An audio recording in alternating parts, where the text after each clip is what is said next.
ikaduhang post na ako ni mga idol karong hapon, Lunes, adlang Lunes. Mga taga kuan ni siya mga idol, taga daon ni. Nagpa ni okay siya nga magpa-video siya sa ako kay para makita pud iyang likod mga idol.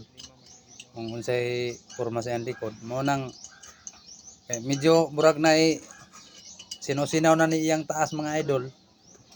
Oh, padung naman ni pagkaupo iyang kuan na mga idol pero ako lang gid siyang gibagay kay siyempre anak mo mga customer mga idol i-match magin atong gupit sa iyang nang wadwad lang tanga wadwad mga idol una tanan mga followers na ako kanang gin mo pagsawag suporta sa ako mga idol kay medyo ang katong ilang gisulti mga idol nga naday mga wat og mga views mga idol pero sige lang pasagdahan na lang na mga idol kay magabagabaan naman sila mga idol mo na post lang tanga post mga idol kay kung di na to mahibawan mga idol ako na po yung makatabang sa inyo nang di na nakutason akong istorya mga idol may hapon sa inyo tanan.